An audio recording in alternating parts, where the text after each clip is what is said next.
The year is 1654. The air in Colonial Virginia hangs heavy, not just with the scent of curing tobacco, but with the unspoken weight of a question whispered in the fields. A dangerous query that would irrevocably alter the lives of 3 men, stripping them of their freedom, and for one, condemning him to a legal darkness that would stretch across generations. This was no ordinary question.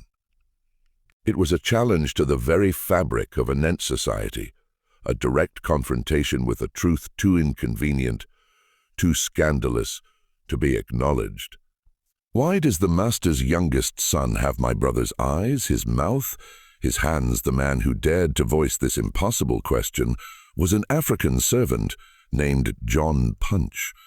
The man who heard it, the plantation overseer, would soon find his own life irrevocably entangled in its sinister implications. Within 48 hours of that fateful whisper, one man would be dead, his secret buried in the unforgiving Virginia soil, and another would be plunged into a legal abyss, becoming the first human being legally condemned to lifelong servitude in English America.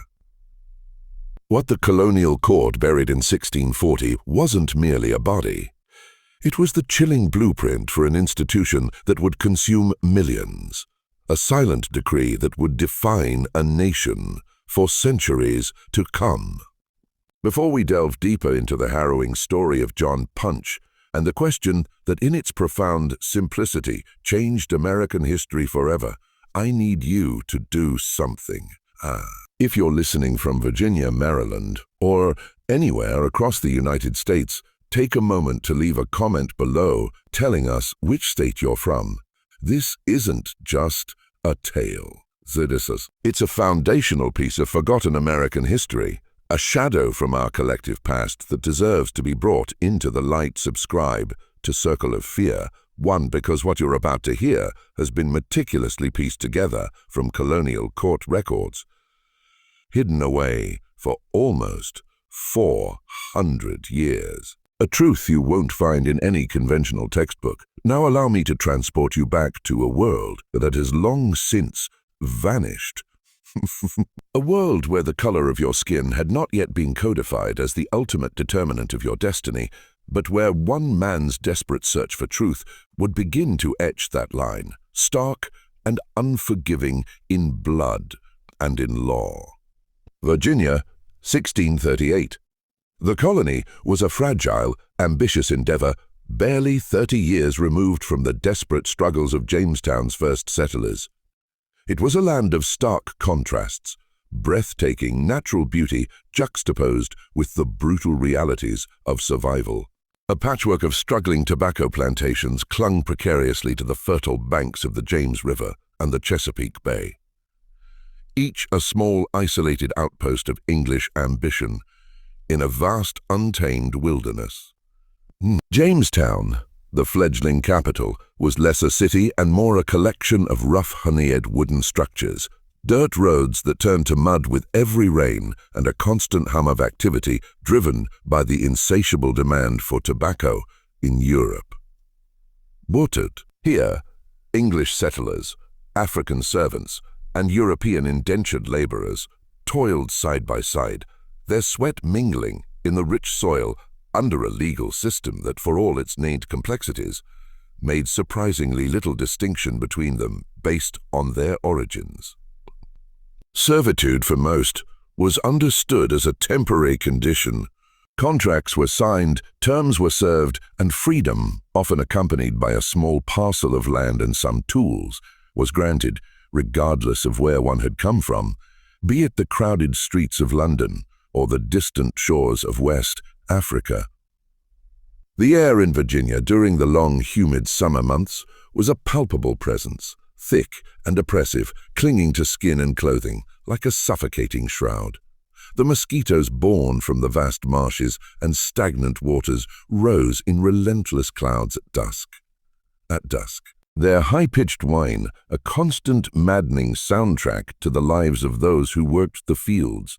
The tobacco plants, the colony's lifeblood, grew tall and broad-leafed, their verdant expanse stretching towards the shimmering ribbon of the James River, where each autumn merchant ships, with their towering masts and billowing sails, would arrive, eager to carry the precious harvest back to the bustling markets of England. The soil, though rich and promising, was relentlessly demanding, requiring constant backbreaking attention, clearing, planting, weeding, harvesting, and finally the delicate process of curing. It was the kind of labor that aged men prematurely, etching lines of exhaustion and hardship onto their faces. John Punch arrived in Virginia sometime around 1630, his journey a harrowing testament to human endurance. He had been brought from the West African coast, a place of vibrant cultures and ancient traditions, on a ship whose name, mercifully perhaps, has been lost to the annals of history. The transatlantic voyage had been a nightmare of 3 months, a blur of darkness, the suffocating stench of unwashed bodies packed too close together, and the relentless, hypnotic roar of the ocean against the hull. He was not a slave upon his arrival. The very word, with its connotations of permanent inherited bondage, held no legal weight in English Virginia at that time. He was a servant bound by a contract, albeit one he had not willingly signed, to a planter named Hugh Gwynn. Hugh Gwynn was a man in his early 40s, a second son from a minor gentry family in Wales. He had come to Virginia, like so many others, seeking the fortune that had eluded him in the rigid class structure of England. He was a practical man, neither overtly cruel nor particularly kind, driven by the singular consuming obsession of making his modest plantation profitable. In a colony where tobacco prices fluctuated wildly, where fortunes could be amassed or lost in a single harvest, Gwynn's ambition was both his greatest strength and his most defining characteristic. He lived with his wife, Eleanor, a pale, quiet woman who rarely ventured beyond the confines of the main house, and their 3 children. 2 daughters had been sent back to England for their education, a common practice among the more affluent planters, and a son, Thomas, who had recently returned from abroad. Punch worked the fields alongside 2 other servants, men who, despite their vastly different origins, shared the common bond of indentured servitude. There was James Gregory, a Scotsman with a distinctive scar across his left cheek, a memento from a childhood accident. Gregory was a talker, a man who filled the silence of their shared cabin with boisterous stories of his homeland, tales of the Scottish Highlands, of clan feuds and ancient loyalties that had ultimately driven him across the vast ocean. He had signed his indenture contract in Glasgow, a desperate measure to escape a blood feud that would have undoubtedly cost him his life had he remained. He was 28, with fiery red hair that had begun to recede at the crown, and hands calloused from years of relentless labor. Gregory possessed a quick temper, but also a quicker, infectious laugh, and he had been the first to extend a hand of friendship to Punch when the African arrived at Gwynn's plantation. The other was Victor, a Dutchman whose surname, like so many of the forgotten, was never recorded. Victor was Gregory's antithesis, a silent, brooding man who spoke only when absolutely necessary, keeping his thoughts and emotions carefully guarded. He hailed from Amsterdam, a city of canals and commerce, and had come to Virginia as part of a failed colonization effort by the Dutch West India Company. When the venture collapsed, Victor, burdened by debt, had sold himself into servitude to settle his accounts. He was 32, tall and lean, with pale blue eyes that seemed to observe everything while revealing nothing of his inner world. Victor had a peculiar habit of carving small wooden figures in the evenings, his knife moving with practiced precision, shaping animals and faces from scraps of wood, a silent testament to a hidden artistry. Punch in his mid-20s was lean and powerfully built, his quiet demeanor masking a sharp intelligence that made him invaluable to Gwyn. He possessed an innate understanding of the land, able to read the subtle shifts in the weather, predict the optimal time for the tobacco harvest, and mend broken tools with an almost intuitive skill. He had learned English remarkably quickly, absorbing the language from the other servants and the commands of the overseers in the fields. He was a man who kept to himself, yet commanded a quiet respect from his fellow laborers. Gregory, with his characteristic insight, once remarked that Punch had a way of seeing things others missed. Victor, ever laconic, simply called him the Watcher. The Gwyn plantation, though modest by the standards of the wealthier planters, was a self-contained world. 40 acres of cleared land, the main house built of wood and brick, the 2 servant cabins, and the essential tobacco barn where the harvested leaves underwent their transformative cure. Behind the main house, a vegetable garden, meticulously tended by Eleanor Gwyn, and an elderly servant woman named Bess provided sustenance. A small orchard of apple trees, planted when the plantation was first established, offered yard and fruit. The James River, wide and slow-moving, a ribbon of brown water reflecting the vast Virginia sky, was visible from the fields, a constant reminder of the distant world beyond their isolated existence, a world connected by the ships that pied its waters. But beneath the veneer of daily toil and the rhythm of the seasons, something else festered on that plantation, a subtle, insidious unease that gnawed at John Punch every waking moment. Hugh Gwyn's youngest son, a boy of about 12 named Thomas, had recently returned from England, where he had been sent to live with relatives. The boy was undeniably English in his pallor, with light brown hair and a narrow aristocratic face. Yet his eyes, his mouth, the very shape of his hands, they were unmistakable. They belonged to someone else. Punch had a brother. His name was Kofi, and he had been taken from the same village in West Africa, torn from their family by the brutal efficiency of slave traders.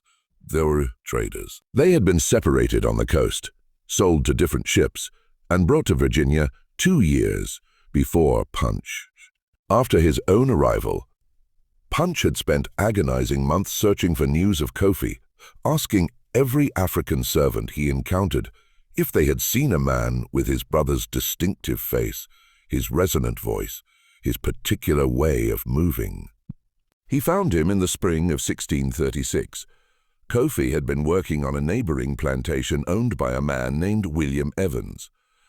Evans was a formidable figure in the colony, a wealthy planter who served in the Colonial Assembly, a man of considerable influence who owned over 200 acres of prime tobacco land. The reunion between the brothers had been agonizingly brief. A stolen hour on a rare Sunday afternoon, when both plantations had granted their servants a precious day of rest. The 2 brothers had sat beneath the sprawling branches of an ancient oak tree that marked the boundary between the 2 properties, and they had spoken in their native language. The words tumbling out in a torrent of emotion, memory, and shared sorrow. Kofi had changed. His hands, once smooth and strong, were now scarred and calloused from relentless field work.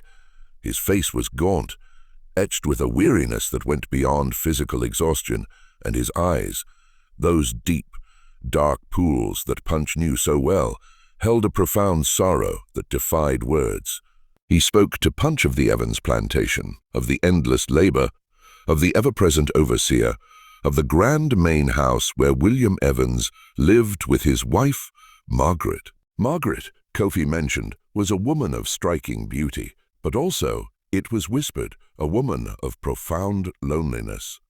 Kofi didn't elaborate much on Margaret Evans, but there was a subtle shift in his voice when he spoke her name, a fleeting shadow that crossed his face, which stirred a deep, unsettling unease within Punch. Punch saw his brother only twice more after that first reunion. The second time was in the autumn of 1636. Another brief clandestine meeting at the boundary. Kofi seemed more withdrawn, more troubled, his words few and far between. The third and final time was in the spring of 1637. Kofi's hands were even more scarred, his face more gaunt, but his eyes remained the same, dark, deep, and filled with an unspeakable sorrow. Utho. He confessed to Punch that he was afraid that something was happening on the Evans plantation, something he couldn't quite explain, something that felt dangerous and wrong. And then, as quickly as he had appeared in Punch's life again, he was gone. 3 months later, Kofi was dead. The official cause, as recorded in the Colonial Register, was fever, a common enough ailment in the Virginia summer when the oppressive heat and the swarms of mosquitoes brought sickness that could fell a man in mere days. But Punch heard whispers, fragments of hushed conversations among the servants, rumors that circulated like a fever itself. Kofi had been seen near the main house late at night in the weeks leading up to his death. Margaret Evans, it was said, had been heard weeping inconsolably in the days before Kofi's demise, and then, just like that, Kofi was gone, buried in an unmarked grave at the edge of the Evans plantation. His death reduced to a single chilling line in the colonial records, African servant, deceased. When Thomas Gwynn returned from England in 1638, Punch saw his brother's face in the boy's features with an almost visceral shock. It was impossible, a notion that defied all logic and social order, and yet it was undeniably, terrifyingly true. The precise shape of the eyes, the subtle curve of the mouth, the elegant length of the fingers, they were Kofi's. Punch said nothing at first. He watched. He waited. And the more he watched, the more an undeniable, horrifying certainty began to solidify within him. Thomas Gwynn was a quiet boy, unusually so for his age. He was studious and serious, with a profound love of books that set him apart from the other children in the colony, who were often more concerned with riding and hunting. He had spent 5 formative years in England, living with his mother's relatives in a small, idyllic village in Kent. He had returned to Virginia, not just with a trunk full of leather-bound books, but with a head brimming with ideas about the wider world, a world far removed from the raw, untamed wilderness of the colony. He was unfailingly polite to the servants, never cruel, and he possessed a peculiar habit of observing them at their work with a curious, thoughtful expression that for Punch was deeply unsettling. The boy's eyes were dark, a shade deeper than his father's, darker even than his mother's. His hands were long and graceful, with fingers that seemed almost too delicate for the rough, demanding work of a plantation, and his mouth, when he allowed himself a rare, fleeting smile, curved in a way that Punch had seen only once before, on his brother's face. Punch, driven by an instinct he could not suppress, began to ask subtle questions. He spoke to the other servants, particularly those who had been in Virginia longer, those who possessed an intimate knowledge of the colony's intricate web of gossip and secrets, whispers that circulated through the isolated plantations like a persistent, unseen wind. He learned that Margaret Evans had indeed given birth to a son in 1626, a boy who had been sent to England almost immediately after his birth, supposedly to be raised by distant relatives. He learned that William Evans, the powerful planter, had been conspicuously absent from his plantation for several months prior to the boy's birth. Traveling to England on what was described as important business, he learned with a chilling certainty that Margaret Evans had been seen in the company of Kofi, the African servant, in the months leading up to the boy's conception. And then the final devastating piece of the puzzle. He learned that Kofi had died just 3 months after Thomas Gwynn, the boy with Kofi's eyes, had returned to Virginia. The pieces of the puzzle were now all there, scattered and incomplete. Yet Punch could discern the terrifying shape of the truth.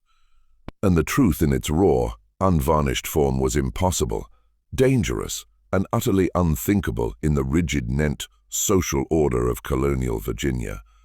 It was late September 1638, and the tobacco harvest was reaching its feverish peak. The air, thick with humidity, hung heavy and still, a suffocating blanket over the land. The fields, stretching endlessly under a pale, washed-out blue sky, buzzed with the incessant drone of insects, a relentless symphony of summer. The sun beat down with an almost malevolent intensity, its rays baking the earth and searing the skin, making the already arduous work almost unbearable. Punch, Gregory, and Victor toiled side by side, their movements synchronized by years of shared labor, cutting the broad, sticky tobacco leaves and carefully hanging them in the cavernous barn to cure. The leaves were heavy, coated with a viscous sap that stained their hands a deep brown and soaked their rough clothing with sweat. The air was pungent with the sweet, earthy aroma of the drying tobacco, a smell that permeated everything, clinging to their skin and hair. The overseer, Robert, watched them from the meager shade of a lone geandered oak tree at the edge of the field. Sweet was a man forged in the crucible of colonial hardship, thin and wiry, his face like weathered leather, his eyes perpetually narrowed against the sun. His voice, when he chose to use it, was a sharp cutting instrument that could slice through the den of the fields. In his latter 30s, had once been an indentured servant himself, a man who had clawed his way up to a position of authority through a potent combination of ruthless efficiency and unwavering loyalty to Hugh Gwynn. He carried a stout stick, not typically for beating. Gwynn, for all his pragmatism, did not condone overt brutality, but for pointing, for emphasis, for asserting his absolute control. He wore a wide-brimmed hat, its felt stained with sweat, to shield his face from the relentless sun, and his eyes, perpetually scanning, were always moving, always watching, always calculating. Sweet had cultivated a formidable reputation throughout the colony. He was known as a man who delivered results, who could extract more labor from servants than any other overseer, who possessed an uncanny ability to sniff out trouble before it could fully materialize. He was also whispered to be a keeper of secrets, a man who knew things about the planters and their families, intimate details, that if revealed, could shatter reputations and utterly destroy lives. Sweet was not a man to be crossed, and every soul on the Gwynn plantation understood this unspoken truth implicitly. Punch had maintained a profound silence all morning, his thoughts a tumultuous storm beneath his calm exterior. But the question, a dangerous burning ember, had been smoldering within him for months, threatening to consume him. It was the kind of question that could earn a man a brutal whipping or far, far worse. But he could no longer contain its explosive power.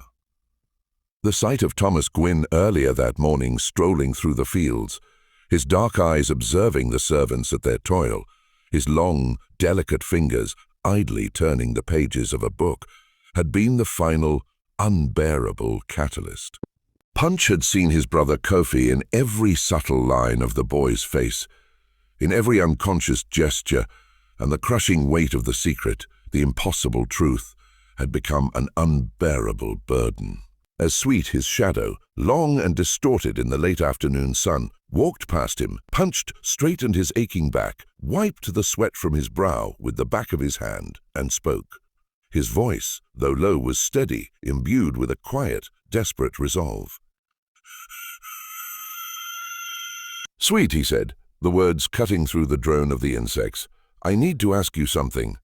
Sweet stopped abruptly, turning slowly, his eyes narrowing with immediate suspicion. "Oh!" The other servants nearby, Gregory and Victor, their movements momentarily frozen, and two others, a young Englishman named Peter and an older African named Samuel, all ceased their work, their gazes fixed on Punch.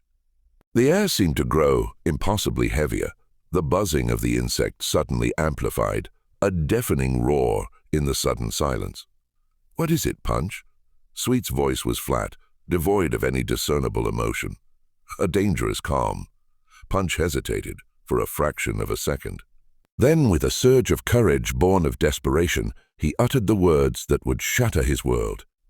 "The boy, young Master Thomas, why does he look exactly like my brother?" The words hung in the oppressive air like a noxious smoke, thick and suffocating. Ooh. Gregory's eyes widened in disbelief and terror, and he instinctively took a step back, as if to distance himself from the impending catastrophe. Victor's hand, gripping the sharp tobacco knife, tightened until his knuckles were white. Peter and Samuel exchanged quick, fearful glances, their faces paling visibly. Sweet's face, initially pale with shock, rapidly flushed a deep, angry red. He took a menacing step towards Punch. His stout stick, usually a tool of direction, now raised slightly, a silent threat. "What did you say?" Sweet's voice was barely a whisper, yet it carried an immense chilling power. Punch, despite the tremor that now ran through his body, did not back down. His gaze met Sweet's, unwavering. "My brother Kofi, he worked for Mr. Evans. He died last year. The boy has his face, his hands, his eyes." "I need to know why." Sweet's jaw clenched, a muscle twitching violently in his cheek. He darted a quick glance around the field, as if desperately checking to see who else might have overheard the incendiary words. The other servants, though pretending to resume their work, were clearly listening, their faces a tense mixture of fear and morbid curiosity. Sweet then leaned in close to Punch, his voice a venomous hiss barely audible above the insects. "You don't ask questions like that, Punch." "You don't even think them. You understand me? I just want to know." Punch began, his voice cracking slightly. "You want to know?"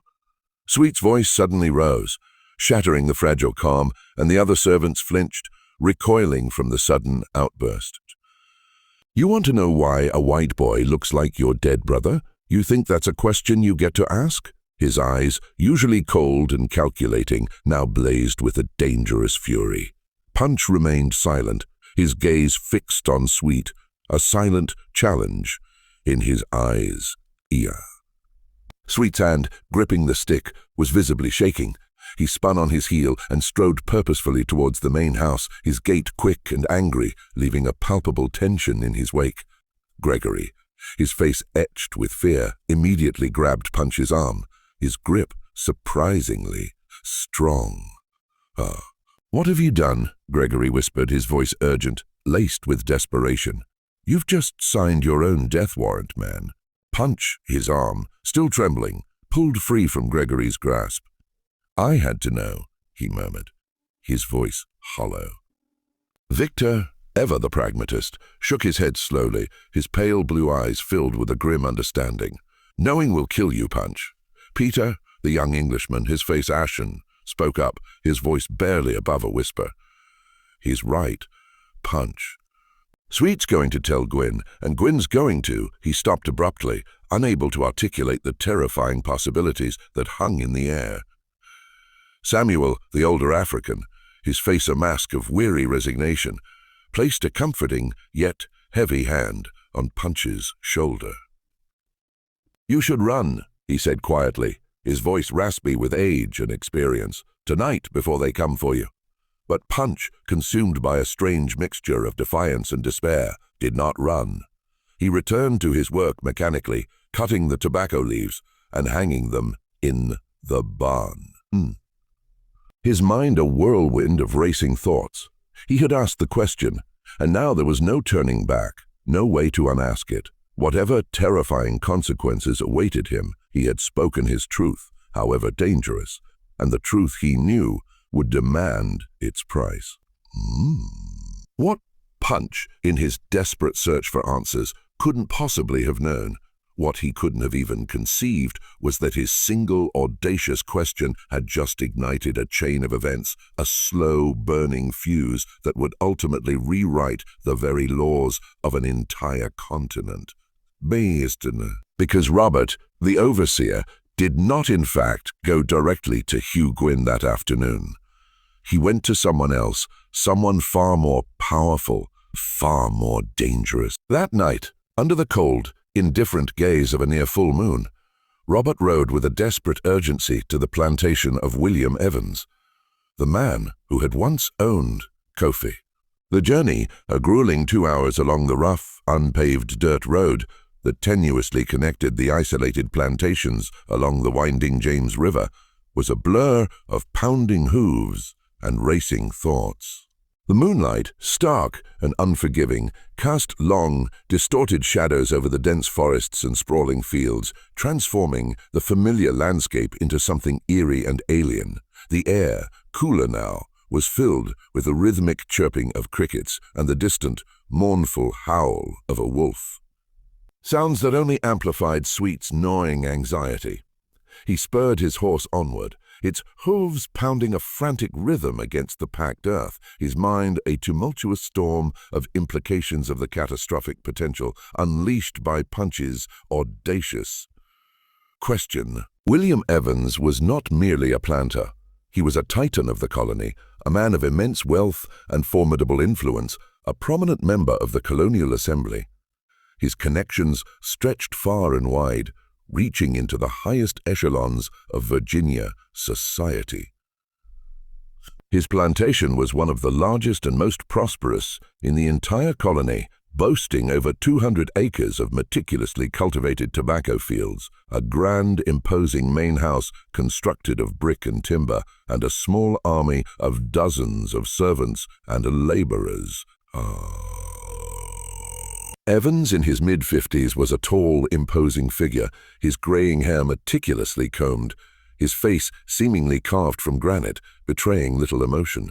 He was renowned for his sharp intellect, his relentless ambition, and a ruthless pragmatism that bordered on cruelty. He was also infamous for his explosive temper and for the swift, unforgiving manner in which he dealt with anyone, man, woman, or servant, who dared to threaten his meticulously constructed reputation or his vast financial interests. Sweet and Evans conversed for 2 tense, agonizing hours, closeted behind the heavy oak doors of Evans's opulent study. The room, usually a sanctuary of quiet contemplation, became a crucible of hushed whispers and rising tension. No one, save for the 2 men themselves, knew the precise words exchanged, but the house servants, moving silently through the grand halls, later reported hearing raised voices, the muffled sounds of furniture being abruptly moved, and at one particularly jarring moment, the distinct crash of breaking glass. When finally emerged from the study, his face was a ghastly pale, his hands visibly trembling, a testament to the terrifying nature of the conversation. He mounted his horse in silence, his eyes wide and haunted, and rode back to the Gwyn plantation without uttering a single word, leaving behind a palpable sense of dread. The very next morning, as the first tentative rays of dawn painted the eastern sky, Hugh Gwyn received an unexpected and ominous visit. William Evans arrived not alone, but accompanied by 2 other powerful planters. Thomas Warren, a formidable neighbor whose sprawling plantation lay to the north, and Richard Bennett, a stern, influential member of the Colonial Council. The 3 men, their faces grim and unyielding, dismounted their horses, tying them to the fence outside Gwyn's main house, their presence casting a long, unsettling shadow over the tranquil morning. They spoke with Gwyn on the porch for over an hour, their voices low and urgent, punctuated by tense silences. Eleanor Gwyn, her face pale and etched with anxiety, watched the clandestine meeting from the discreet vantage point of an upstairs window, her heart pounding with a nameless dread. Thomas Gwyn, The innocent boy whose striking resemblance to Kofi had ignited this entire crisis was conspicuously absent, kept safely out of sight. When the hushed, intense meeting finally concluded, Gwyn's face was ashen, his usual composure shattered. He immediately summoned Sweet to the porch, and the two men conversed in low, urgent tones, their heads close together, their words indistinguishable. Then, with a chilling finality, Gwyn called for Punch, Gregory, and Victor. The three servants were summoned to the main house that afternoon, the sun beating down mercilessly on their heads as they stood in the dusty yard. Gwyn stood on the porch, his arms crossed tightly over his chest, his expression utterly unreadable, a mask of cold indifference. Sweet stood beside him, his eyes usually so calculating, now cold and devoid of any warmth. "You three are leaving," Gwyn announced, his voice flat, devoid of emotion. "You're being transferred to a plantation in Maryland. You'll work there until your contracts are complete." Gregory, his brow furrowed in confusion and growing anger, stepped forward slightly. "Marrow, that's weeks away, Master Gwyn." "Why?" "Because I said so," Gwyn snapped, his voice suddenly sharp, cutting off any further protest. "You leave tomorrow morning." Victor, ever the calm, measured one, spoke up, his voice steady despite the obvious tension. "What about our contracts, Master Gwyn? We signed to work here, not in Maryland. Our terms are for this plantation. Your contracts can be transferred." Gwyn stated, his tone dismissive. "It's perfectly legal. You'll work for a planter named John Dandy. He's expecting you." The name John Dandy hung in the air, a chilling pronouncement of their impending doom.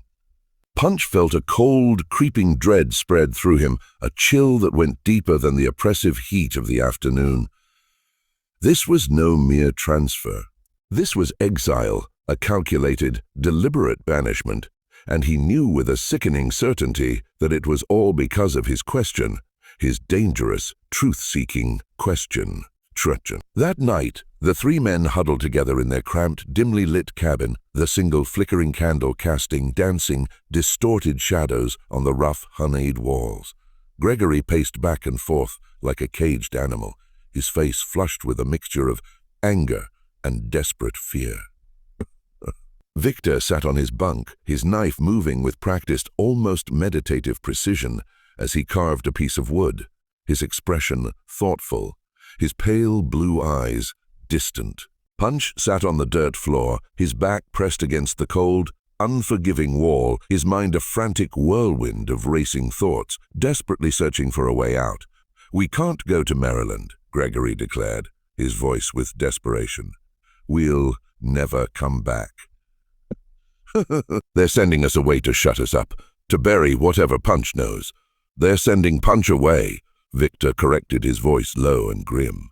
"We're just collateral, Gregory. Unfortunate witnesses.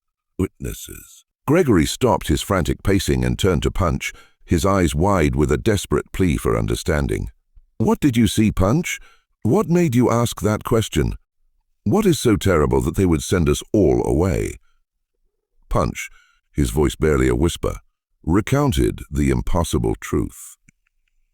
He told them about Kofi, his beloved brother, and the undeniable haunting resemblance between Kofi and young Thomas Gwyn. He spoke of the whispers he had painstakingly gathered, the fragments of gossip that had coalesced into a terrifying narrative. He told them about Margaret Evans, the beautiful, lonely wife of the powerful planter, and the hushed rumors of her forbidden relationship with Kofi. He spoke of Kofi's sudden, suspicious death, officially attributed to fever, but whispered to be something far more sinister. And then, with a chilling clarity, he laid bare the truth he had painstakingly pieced together, that Thomas Gwyn was not Hugh Gwyn's son, but Kofi's, a secret born of a forbidden union, a secret that threatened to unravel the very foundations of colonial society. Gregory stared at him, his mouth agape, his face a mask of utter disbelief and dawning horror. Victor, his carving knife momentarily forgotten, looked up, his pale blue eyes wide with shock. "Jesus Christ," Gregory whispered, the blasphemy escaping his lips almost unconsciously. "You're saying the boy is half African, that he's Kofi's son." "I'm saying the boy is my brother's son," Punch affirmed quietly, his voice heavy with the weight of the truth. Victor slowly shook his head, his gaze distant.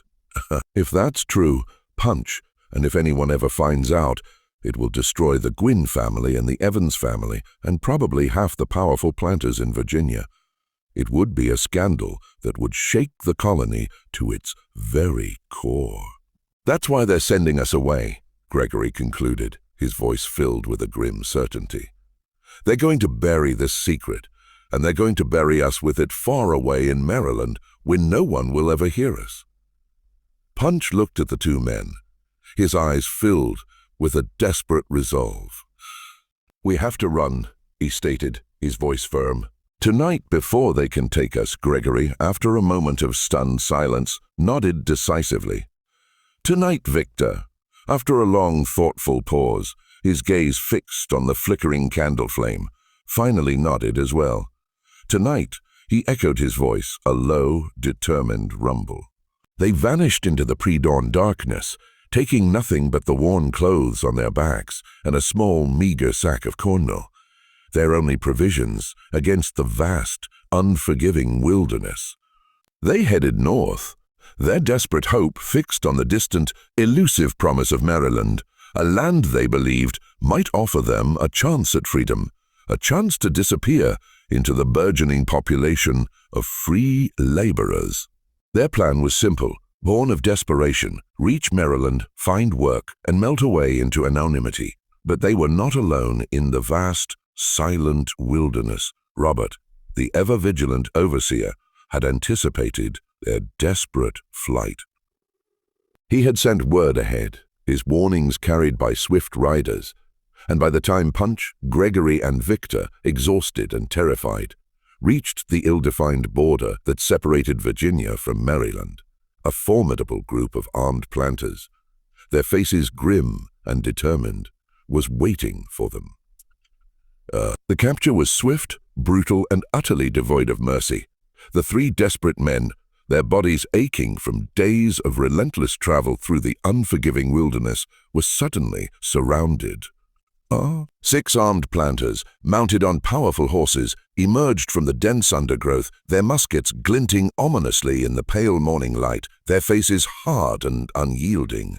There was no chance to run, no opportunity to fight. The odds were overwhelmingly against them. Their desperate bid for freedom extinguished in an instant. Punch, Gregory, and Victor were roughly bound with thick ropes, their hands tied painfully behind their backs, their hopes crushed. They were then forced to march back to Virginia, on foot. A humiliating, agonizing journey that stretched over 3 brutal days. They were given precious little food, barely enough to sustain them, and even less water, their throats parched, their bodies pushed to the brink of collapse. By the time they finally reached Jamestown, the colonial capital, they were utterly exhausted, their skin raw and blistered from the relentless sun, their clothes filthy and torn, their spirits broken, and their hearts filled with a profound, chilling terror. The colonial court convened on July 9, 1640, a date that would forever be etched in the grim annals of American history. The courtroom itself was a small, claustrophobic wooden building nestled near the bustling, dusty center of Jamestown. It was hot and airless, the oppressive humidity clinging to everything, and the narrow, grimy windows offered little respite, letting in only slivers of weak, diffused light. The room was packed to capacity. A suffocating throng of planters, their faces stern and expectant, curious servants, and a smattering of curious onlookers who had come to witness the spectacle of justice, or perhaps something far more sinister. Punch, Gregory, and Victor stood in the very center of the room, their hands still bound, their clothes filthy and torn, their bodies swaying slightly with exhaustion. The judge, a formidable figure named Sir Francis Wyatt, the governor of Virginia himself, presided over the proceedings. He was a stern, imposing man, his graying hair meticulously combed, his face seemingly carved from granite, betraying not a flicker of emotion. His presence alone commanded an absolute chilling authority. Hugh Gwynn, Punch's master, testified first. He stood before the court, his posture rigid, his voice steady and controlled, a master of calculated deception. He meticulously described the three men as disobedient, ungrateful, and utterly untrustworthy servants. Badders. He recounted their flight, painting them as rebellious and defiant, and he demanded with a chilling lack of remorse that their terms of servitude be extended as a just and fitting punishment for their transgression. The court listened in a profound, unsettling silence. The only sound, the rhythmic scratching of the clerk's quill as he meticulously recorded every damning word of the testimony. Then Robert, the overseer, took the stand. He walked to the front of the courtroom with a deliberate, measured pace, his face a mask of carefully constructed impassivity. He placed his hand on the worn leather of the Bible, his oath a chilling formality. His testimony, delivered with a deceptive calm, was careful, precise, and utterly devastating in its implications. The African John Punch Sweet began, his voice clear and steady, resonating through the hushed courtroom, asked me a question about my master's son, a question that suggested impropriety. The word impropriety hung in the air, heavy with unspoken accusations, a thinly veiled euphemism for something far more scandalous. A collective murmur rippled through the courtroom, a wave of hushed whispers and shocked gasps. Governor Wyatt, his eyes narrowing to slits, leaned forward, his gaze fixed intently on Sweet. "What kind of question?" he demanded, his voice low and dangerous. Sweet hesitated for a long, agonizing moment, as if genuinely reluctant to speak the words aloud, to give voice to such a dangerous truth. Then, with a theatrical sigh, he finally uttered them. He asked why the boy looked like his brother, a dead African who worked for Mr. Evans. A palpable gasp swept through the courtroom. Wyatt's face darkened perceptibly, a storm cloud gathering in his eyes. He slowly turned his gaze towards Punch, his expression cold, hard, and utterly devoid of sympathy. "Is this true?" he demanded, his voice a low, menacing rumble. Punch, despite the profound fear that now gripped him, met the governor's gaze, his own eyes unwavering. His voice, though quiet, was steady, imbued with a desperate, defiant courage. "Yes, sir," I asked, "because I wanted to know the truth." "The truth?" Wyatt repeated, his voice dripping with contempt, the word a bitter accusation. He then cast a fleeting, significant glance at William Evans, who sat in the front row, his face a mask of carefully cultivated impassivity, his eyes betraying nothing. Then Wyatt's gaze snapped back to Punch, his voice now laced with a chilling finality. "The truth, boy, is not yours to seek. Fair." The courtroom erupted in a cacophony of murmurs and whispers, a wave of agitated voices washing over the proceedings. Wyatt, his face a thundercloud of barely suppressed rage, banged his gavel repeatedly, his sharp commands for order cutting through the den. When a semblance of silence was finally restored, he turned his attention to the other two defendants, Gregory and Victor. "James Gregory and Victor," Wyatt declared, his voice cold and unyielding. "You are guilty of the grave offense of running away from your master. For this transgression, you are hereby sentenced to an additional 4 years of servitude to be served after the completion of your current contracts. Furthermore, you will each receive 30 lashes, a punishment to be administered immediately as a stark reminder of the consequences of defiance." Gregory's face went ghastly pale, his eyes wide with shock and despair. Victor, his jaw clenched so tightly that a muscle twitched violently in his cheek, closed his eyes, bracing himself for the inevitable pain. Then, with a dramatic, agonizing pause that stretched the tension in the courtroom to its breaking point. Wyatt turned his full, unwavering attention to Punch. The entire courtroom fell into a profound, breathless silence, every single eye fixed intently on the judge, anticipating the pronouncement of Punch's fate. "John Punch," Wyatt began, his voice slow, deliberate, and imbued with a chilling, almost ceremonial finality. "You are guilty of running away from your master, but your crime, Punch, is far greater than mere flight. You have dared to question the honor of your betters. You have suggested impropriety, where, by the order of our society, none can exist. You have, by your audacious inquiry, threatened the very social order of this colony, a delicate balance we strive to maintain. For these grave crimes, for this unforgivable transgression against the established order, you are hereby sentenced to serve your master, Hugh Gwyn, for the remainder of your natural life." The courtroom erupted. A collective gasp, followed by a wave of shocked murmurs, swept through the assembled crowd.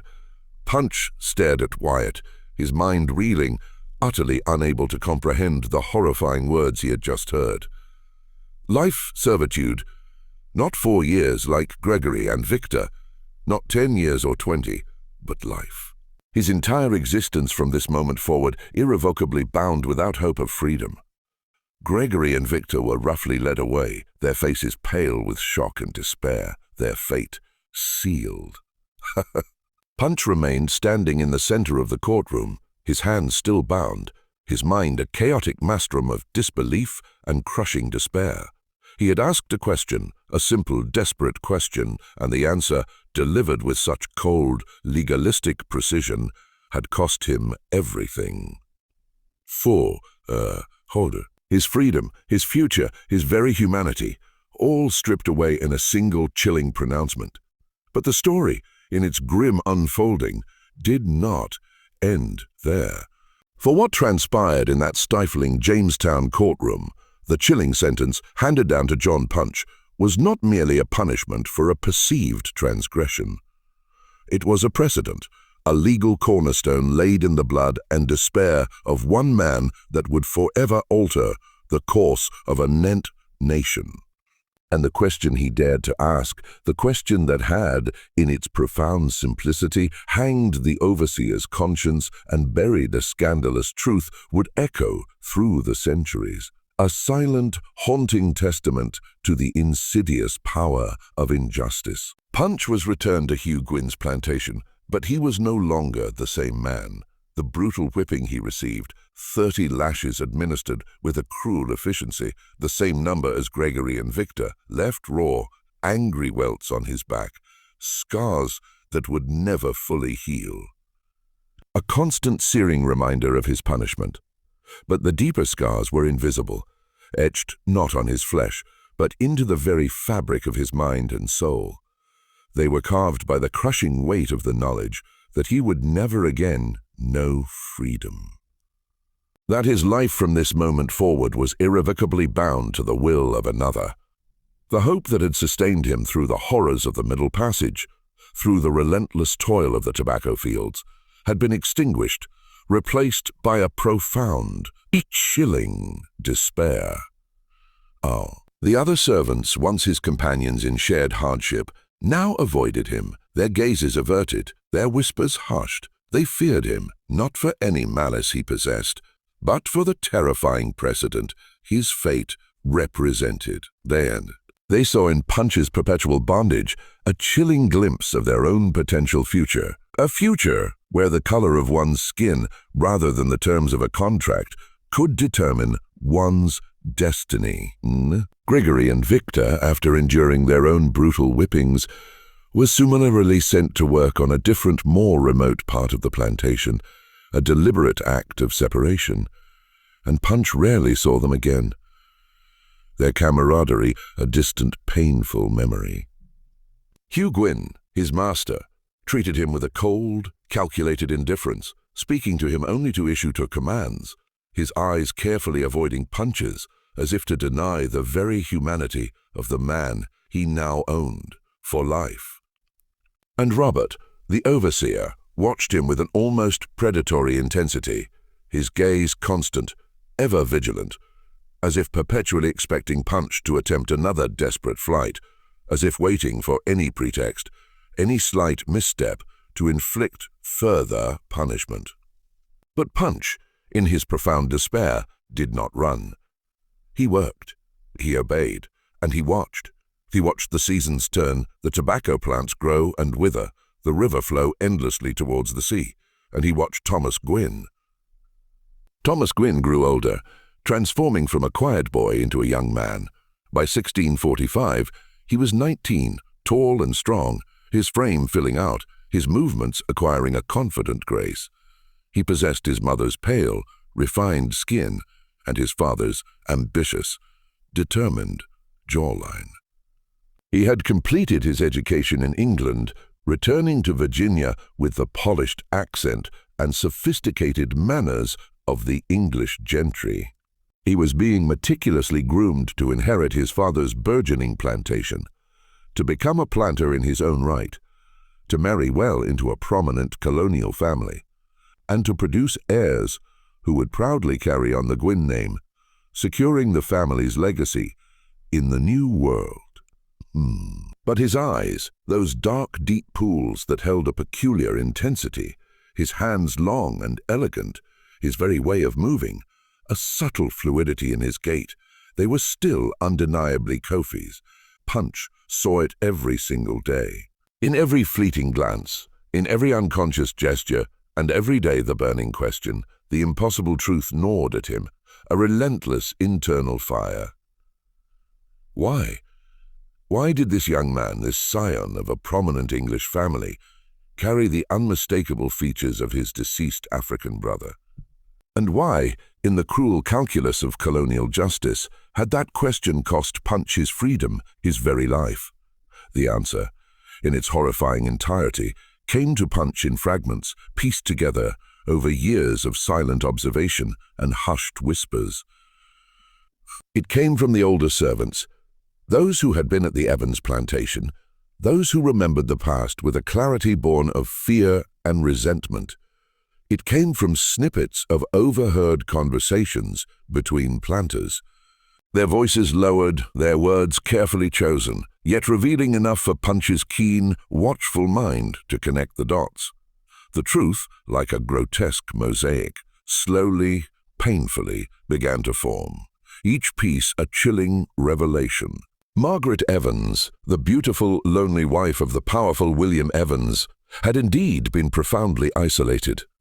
Her husband, a man consumed by his work, by his relentless ambition, by his singular desire to forge an empire in the untamed Virginia wilderness, was perpetually absent. He was often away, traveling to England on important business, attending the interminable meetings of the Colonial Assembly in Jamestown, or visiting other plantations to negotiate intricate deals and forge strategic alliances. Margaret was left alone in the grand imposing main house, its spacious rooms echoing with a profound emptiness, her only constant companions, the silent house servants. Kofi Punch's brother had been assigned to work in the main house. He was intelligent, articulate, and possessed a quiet dignity that set him apart from the other field laborers. He tended the sprawling gardens, meticulously repaired the intricate furniture, and performed the myriad small tasks that kept the vast household running smoothly. Margaret, in her profound loneliness, had noticed him. Over time, their interactions, initially formal and distant, had deepened, evolving into something far more intimate, far more dangerous. Their relationship, born of isolation and a desperate human connection, had been brief, intensely secret, and fraught with immense peril, a union that brazenly violated every rigid social norm of the colony, a transgression that threatened to utterly destroy both their lives and the lives of those around them if it were ever discovered. When Margaret, to her utter horror, discovered she was pregnant, she was consumed by a desperate, blinding panic. She initially claimed the child was her husband's, conceived during one of his rare, fleeting visits home. But the timing, she knew with a sickening certainty, was wrong. The date simply did not align. So, in a desperate attempt to preserve her reputation and avert a catastrophic scandal, she made a chilling decision. She would send the child, her newborn son, to England to be raised by distant relatives far from the prying eyes of Virginia society, far from the damning truth of his parentage. And she would ensure with every fiber of her being that no one, absolutely no one, would ever uncover the secret. But Kofi knew, and when he finally realized the horrifying truth, when he understood that his son, his own flesh and blood, had been taken from him and sent across the vast ocean, he confronted Margaret. It was a fatal mistake.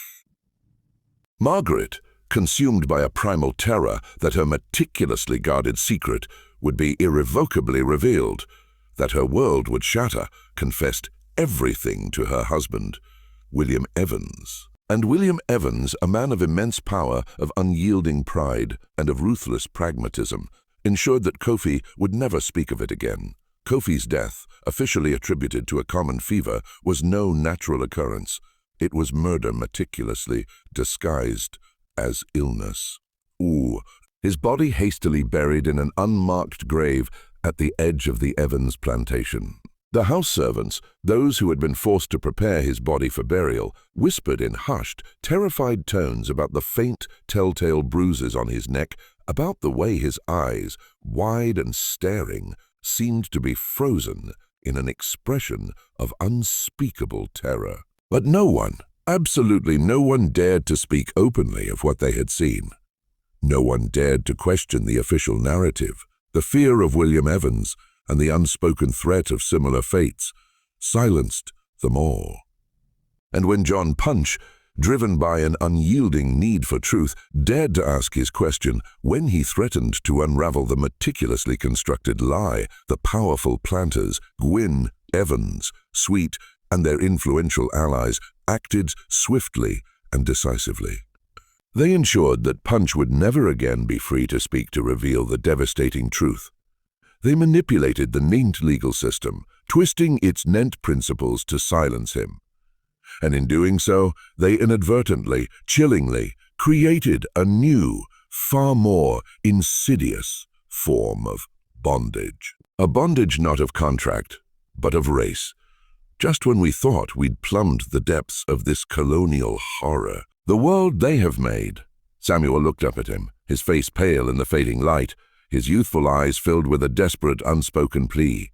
Will it always be this way, Mr. Punch? Will it always be this way for us? Punch did not answer. He couldn't. He didn't know. But he knew one thing with an absolute chilling certainty. The question he had asked, the dangerous truth-seeking question that had cost him everything, was a question that would not die with him. It was a question that would be asked again and again by others who came after him, by those who would suffer under the very system his sentence had helped to forge. And one day, perhaps in a distant, unimaginable future, someone would finally find the answer. Someone would finally speak the truth that had been so brutally suppressed. That night, as the last vestiges of twilight faded and the vast, star-studded canvas of the colonial sky unfolded above him, Punch lay on his rough straw pallet in the cramped, silent cabin. He stared up at the dark, unseen ceiling, listening to the familiar sounds of the plantation settling into its uneasy sleep, the distant hoot of an owl, the rustle of leaves in the gentle night breeze, the soft creak of the cabin walls. His mind, however, was far from peaceful. It was a maelstrom of memories of ghosts and regrets. He thought of Kofi, his beloved brother, the vibrant, intelligent man torn from his side. The brother he had lost not once but twice, first to the slave traders, then to the planters' dark conspiracy. He thought of the son Kofi had never known. The boy who carried his brother's features, the boy who walked among them, a living, breathing testament to a forbidden love and a brutal murder. He thought of Thomas Gwynne, the young man who, in his innocence, bore the physical legacy of a truth too dangerous to be spoken, a truth that would forever remain hidden from him. And he thought endlessly of the question, the simple, dangerous question that had shattered his world, that had irrevocably changed his life, and in a chilling twist of fate had laid the very foundation for the institution of slavery in English America. Why does young master look exactly like my brother? The answer he knew was buried deep beneath layers of secrets and lies, meticulously constructed by men driven by fear, by pride, by an unyielding desire to protect their reputations and their fragile social order. The answer was written not in ink on paper, but in the very laws of Virginia, in the cold, legalistic pronouncements of the court records that had condemned Punch to life servitude. It was enshrined in the chilling precedent that would be used again and again to justify the enslavement of millions, to strip them of their humanity, to reduce them to mere property. The answer, in its most visceral form, was in the blood that ran through Thomas Gwynne's veins. The undeniable blood of an African man and an Englishwoman, mixed in a union that the colony in its rigid adherence to racial hierarchy could never acknowledge, could never accept, could never forgive. And the answer, perhaps most profoundly, was in the silence. The suffocating, pervasive silence that fell over the plantation whenever Punch's name was mentioned, whenever the events of 1640 were even hinted at, the silence that surrounded Kofi's unmarked grave, a silent testament to a life brutally extinguished, a truth deliberately buried. A silence that would last for centuries, a heavy shroud over a dark foundational chapter of American history. John Punch died in 1655, still a servant, still bound to Hugh Gwynne's plantation, his life ending, as it had been legally defined 15 years prior, in perpetual servitude. His death, like his life, was recorded with a chilling brevity in the Colonial Register, a single stark line that spoke volumes in its omissions. John Punch, African, deceased. There was no mention of his age, no official cause of death, no acknowledgement of his life, his audacious question, or the profound tragic fate that had befallen him. His existence, in the official records, was reduced to a mere footnote, a statistic. There. He was buried, as was the custom for those of his station, in an unmarked grave at the edge of the plantation, in a small, desolate plot of land where the other servants, both European and African, were laid to rest. There was no ceremony, no eulogy, no words spoken over his body, no marker, no stone, no cross to show where he lay. Within a year, the relentless Virginia grass had grown thick and wild over the disturbed earth, erasing any visible trace of his final resting place. It was as if John Punch, the man who dared to ask, had never truly existed, but his legacy, though buried and silenced, lived on.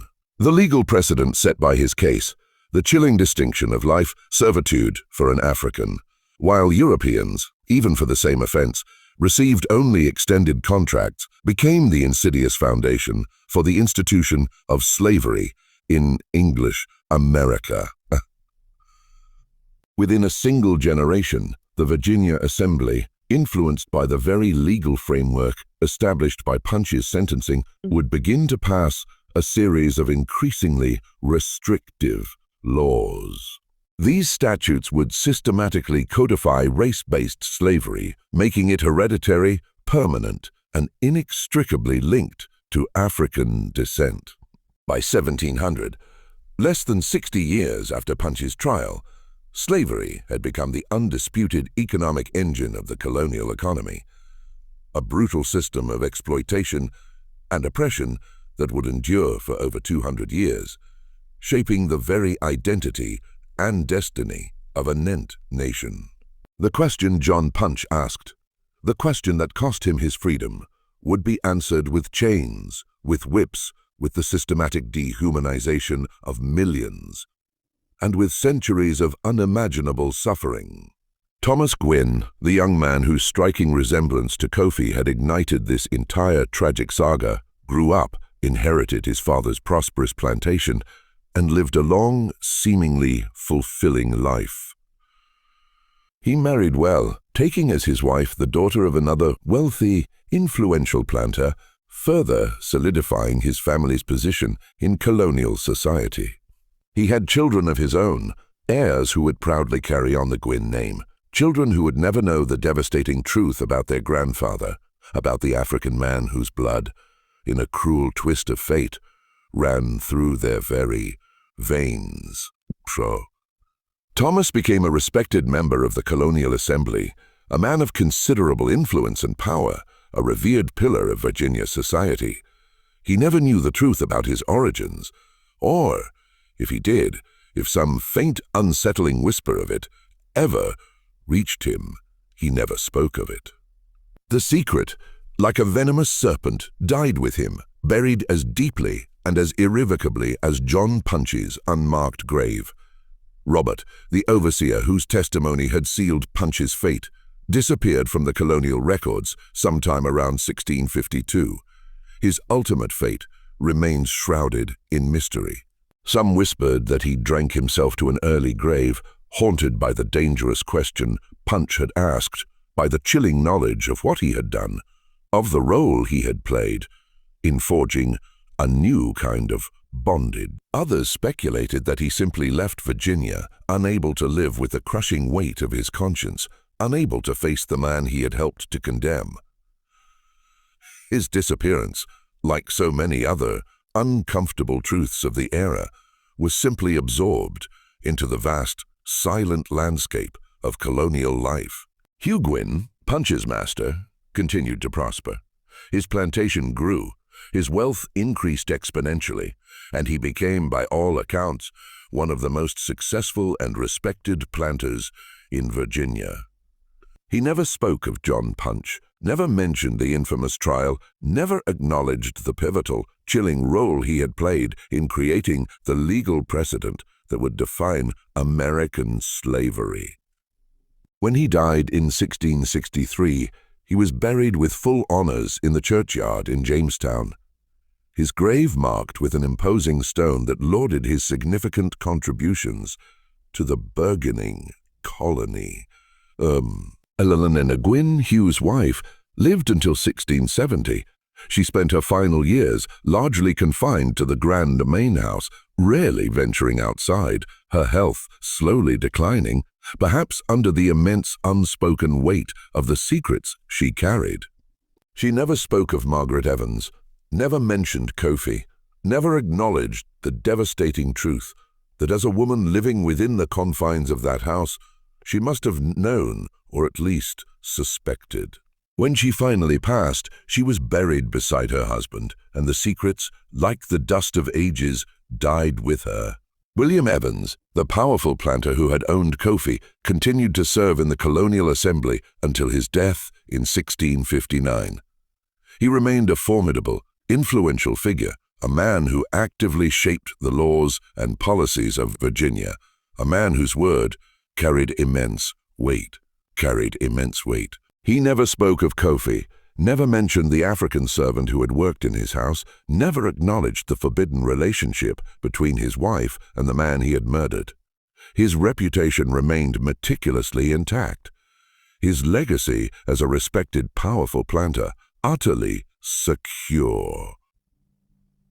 And the question itself, why does young master look exactly like my brother, was buried deep within the colonial archives, a forgotten whisper in dusty court records, lost to the collective memory for centuries. It remained there, a silent, haunting testament to a truth too dangerous to be spoken, until diligent historians poring over faded documents painstakingly uncovered the court records and meticulously pieced together the harrowing story of the man who dared to ask it. In 1640, the Virginia court, in its chilling wisdom, sentenced John Punch to life servitude, thereby creating the first legal precedent for race-based slavery in English America. Within 2 decades, the Virginia Assembly, building upon this insidious foundation, would pass a series of laws that systematically codified slavery, making it hereditary and permanent for all people of African descent. By the turn of the 18th century, slavery had become the undisputed bedrock of the colonial economy, a brutal system of exploitation and oppression that would endure for over 200 years, leaving an indelible, painful scar on the soul of a nation. The question John Punch asked in his desperate search for truth was never answered in his lifetime, but it echoed a silent, persistent lament through the centuries. It was asked again and again by the millions of people who were enslaved, who were denied their fundamental freedom, who were treated as mere property rather than as human beings. It was asked by the courageous abolitionists who fought tirelessly to dismantle the monstrous institution of slavery, by the soldiers who shed their blood in the brutal crucible of the Civil War, by the civil rights activists who marched and struggled for equality. And in a profound sense, it is still being asked today. It is asked by historians who meticulously uncover the forgotten stories of people like John Punch, by descendants who bravely search for the truth about their ancestors, by a nation that is still grappling with the complex, painful legacy of slavery and the enduring question of what it truly means to be free. John Punch's story is not merely a historical anecdote. It is a powerful, haunting reminder that history is not solely about the powerful and the famous, but profoundly about the ordinary people whose lives were irrevocably shaped by the decisions of others, whose voices were brutally silenced, whose stories were deliberately buried.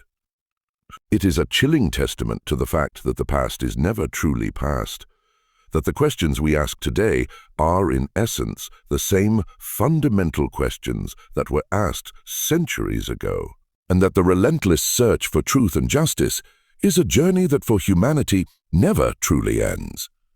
This chilling mystery, unearthed from the dusty archives of colonial Virginia, reveals how a single audacious question can, in its profound simplicity, irrevocably alter the course of history. It shows us that the desperate search for truth can come at an unimaginable cost, and that the insidious legacy of injustice can and often does endure for centuries. What do you think of this story? Do you believe justice was ever truly served for John Punch? Do you think the devastating truth about Thomas Gwynn's origins should have been revealed, regardless of the consequences? Share your thoughts, your insights, your feelings in the comment section below. If this immersive tale has captivated you, if the shadows of this dark history have gripped your imagination, then subscribe to Circle of Fear, hit that notification bell, and share this video with someone who, like you, loves to delve into the most profound and unsettling historical mysteries. We'll see you in the next video as we continue to unearth the forgotten narratives that shape our